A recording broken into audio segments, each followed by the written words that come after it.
Welcome back to Pikmin. It's day 6. Previously, we spent the last 2 days in the Forest Navel collecting parts, defeating bosses.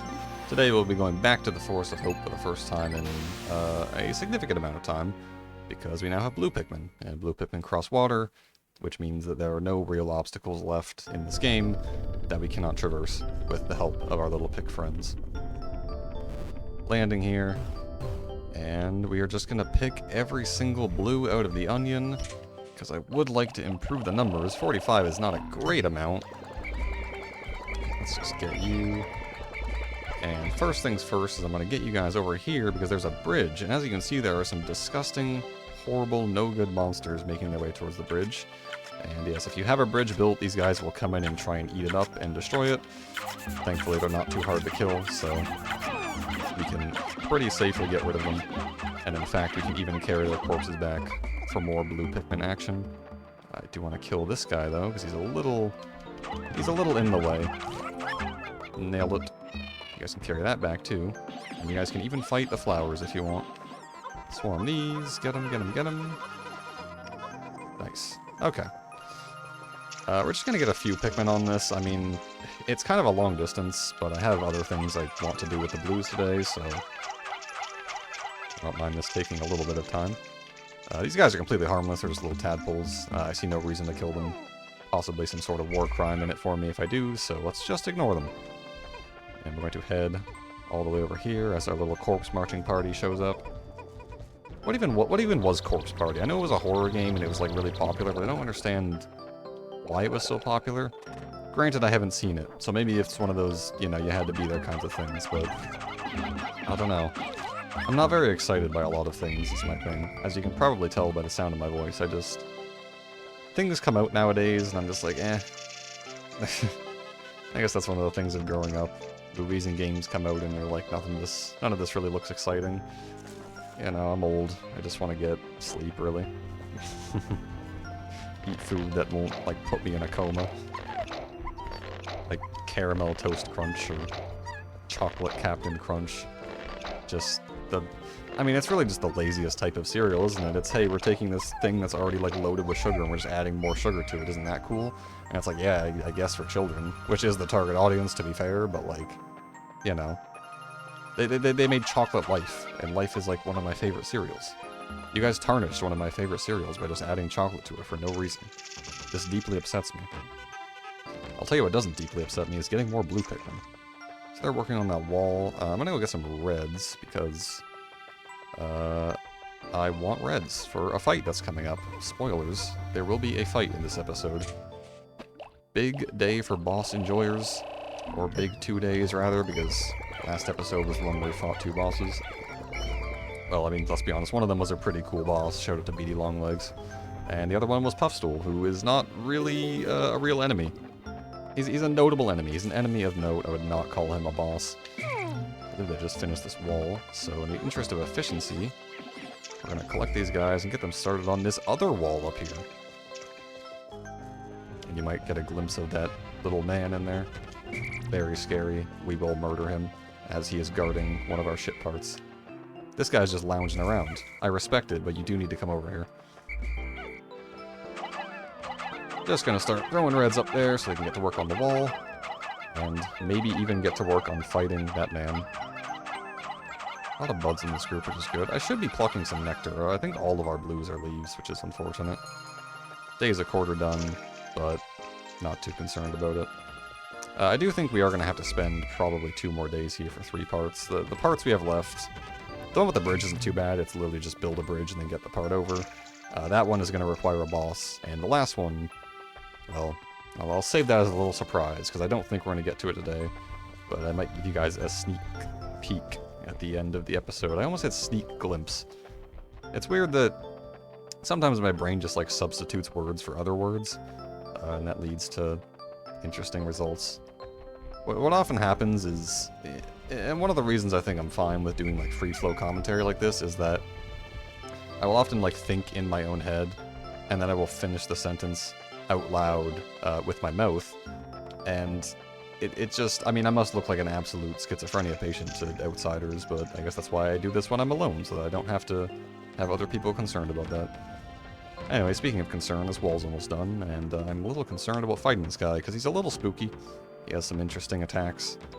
This looks very weird that I'm just kind of standing here, but not too much I could really be doing right now. Okay. Let's get you guys. And you know what? I'm gonna take the blues. I'm just gonna deposit you guys over here. Don't want someone just drank some nectar. I don't want them getting in the way. I want reds because this is a fighting encounter. You've had enough nectar, I think. 43 reds. That's a fine amount. Okay.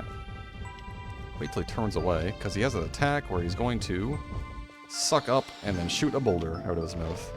And what you want to do to counter that is... It's a little awkward. You want to throw a Pikmin into his blowhole. There we go. And he gets all clogged up. He has to release some steam on his back. Throw a Pikmin onto his back. Despite the fact that it appears to be on fire, you don't need red Pikmin for this. It's just useful because they are the fighters. And we almost killed him. Please whistle, because I don't want any to get crushed. There we go. This guy is pretty devastating if you miss a throw into the blowhole. I mean, you literally have to stare him down and try and counter him, so... There we go. Very good. If you miss that, you can lose a lot of Pikmin. That boulder has no limits to how many it can crush. I think this should be good. Very nice. He dropped some pellets. They are less important than actually carrying the corpse back. That corpse is going to be worth quite a bit. And even less important than the radiation canopy. This turns the harsh radiation of deep space into soft, infrared rays that are easy on the body. I'll sleep like a baby once I get this back to the ship. And get it back we shall. It only requires 30. Make sure everyone has a place there. Okay. Take these reds back, and we're going to do a little swap here. I want to take these blues to get the corpse, just because blues are quite important. And you might have noticed at this point that blues are quite important as they deal with the most common hazard in the game, which is water. And reds are very important because fire is not uncommon in this game. And also, I'm just going to make sure you guys don't drown yourselves. Okay, they're carrying off the cliff. And reds are very good at fighting. So, reds are very good, blues are very good. Yellows are not so good. They are by far... I mean, there's only 3 types, but they lack purpose in this game, unfortunately. I think I just lost a Pikmin. Not like a death. I think one just straight up got left behind. No, okay, he's carrying the corpse. So yeah, yellow Pikmin are pretty underpowered. They do bomb rocks and high places. They're more of a utility Pikmin. You never really need to... like, carry them into areas. They're just kind of there to, like, clean up. Like, oh, I fought all the enemies. Time to get the yellow Pikmin involved so I can get this thing that's on a tree or whatever. Anyways, the radiation canopy. I'll have to inspect it later to make sure it hasn't cracked. I'll be in for even more trouble if I have any radiation leaks. That's how many parts we've covered, and we've increased the dolphin's capabilities. Meaning, we've unlocked a brand new area. For tomorrow, probably. Excuse me, I've been drinking water, and my burps are, they're trying to sneak their way in. Okay. I heard the sound of a successful bridge completion, so we're gonna get more blue Pikmin. Actually, we can get any Pikmin. I'd prefer to get blue, because... Let's just take a few off there. Let me just... Oh, man. No, please. I need some of you, but not all. Okay, that's good. Whew, alright. I'm interested to see how many that gives. I'm going to keep an eye on the bottom right number, 223. I think it gives about 30 Pikmin, which is pretty good. So yeah, bridges are very awkward, especially ones that are this long. Pikmin can and will just fall off the railing for no real reason. Oh, this looks like a light part. It's not going to require 25, right? You wouldn't do that to me. It's the Sagittarius. I'm a Libra myself. My son gave this to me as a present. It brings to mind visions of my son back home on planet Hokate. Hokate. I keep pronouncing that differently every time. Oh, to be back there right now. That's fine. We'll get back there. Don't worry about it. It requires 20. That just gave 50 Pikmin. Oh my. Okay. Suddenly I don't feel worried about our blue numbers at all. And they should have a pretty clear path back to the ship to carry that. And you know what? We still have over a quarter of the day left, so I think I'm going to take my reds, take my blues. I'm going to deposit some of these blues. We don't need that many of them. No? And I'm going to get more reds once those go back in. We will be exploring this part up here, because that is where the final part lies. Let's just get some more reds. Can never have too many reds. Except for if you're crossing a body of water, which we might be about to do. Carrying the Sagittarius back, very cool. Dodge all the enemies, even cooler. I was just gonna say, kinda hope one of these nectar guys shows up. Because we got some leaves on the squad. That's less than I was hoping, but, you know, I'm sure we'll manage. Okay, 76, 24 on the Sagittarius. Let's just quickly one-shot this guy. Absolutely destroyed. Kept that flower because I can't prevent you from doing so. And we've got some red bulborbs here, unfortunately. Let's just try and sneak around you. And so this is why you need blue Pikmin for this area. There's a box that needs pushing. I do know of a way. You can just throw red Pikmin on top and then get inside the box and call them. But that's lame and I don't want to do it. Okay, I did get 10. That was scary. I thought I had 9. It's the Sagittarius, a nice little pimple on the side of our ship. This was a gift from my son. Well, now I feel like an asshole. He must be very worried about me. 13 parts, 16 more, and we can increase the ship's capabilities. That's a lot of parts. But let's focus on moving this box right now. Probably want to make sure I throw all the Pikmin onto it. Or behind it, rather. Let's make sure these guys don't get pushed around too much. I'm just going to make sure that we don't have any Pikmin outside of the base, right? Okay, so as long as I keep these Pikmin in my party, we should be good. Dismiss you. It's quite a narrow walkway, I'm going to be honest. I don't feel great about bringing 66 reds there. We're just going to, like, put you guys here. This is a big open area. Viewers of the last episode will note that big open areas with parts in them generally tend to be a bit sus. And you'd be right to be cautious. This area is a little spooky. But we're going to try and make it work. Okay. Hold the C-stick down to try and single file these guys as best I can. Yeah, we get that. Good job on not drowning, guys. Alright, and we go into this area, and it's the Burrowing Snagret. It's a second boss. But we're not interested in that one. There are actually 3 in this area, and you might notice there's 1 part. So one of these guys has the part we need. The other 2 are not important. He is snacking on our men. Yes, they do automatically try and attack his body, which is not good. You want to attack his head. His body takes very, very little damage. So how do we fight this guy? Well, it's basically just down to RNG, honestly. Every time he comes up from the ground, there is a chance that he will get stuck. Not like that. You know what? You can eat my men all you want, but I'm going to throw some onto your head, and you're going to take damage. There you go. We scared him off. There you go. He got stuck. We can swarm around his head and deal a lot of damage like that. And he's dead. So that makes this area a lot safer to traverse, as there's only 2 of them now. But we did lose some men, and he did not have the shit part we were looking for. Just kidding, he did. I'm a genius. It's the Geiger counter. Every spaceship needs one of these, but I don't actually know what it's for. Every once in a while it goes wild and lets out a lot of noise, but I never pay much attention to it, so it doesn't do much good. I really should read that manual one of these days. So this guy knows what a radiation canopy is, but doesn't seem to understand what a Geiger counter is for. I'm just going to be honest, we're going to carry that. I understand that there's another Burrowing Snagret on the field and in play, but we're just going to carry it past it. See, look, he got stuck, so it wasn't even a problem. I knew that was going to happen, I'm just a genius.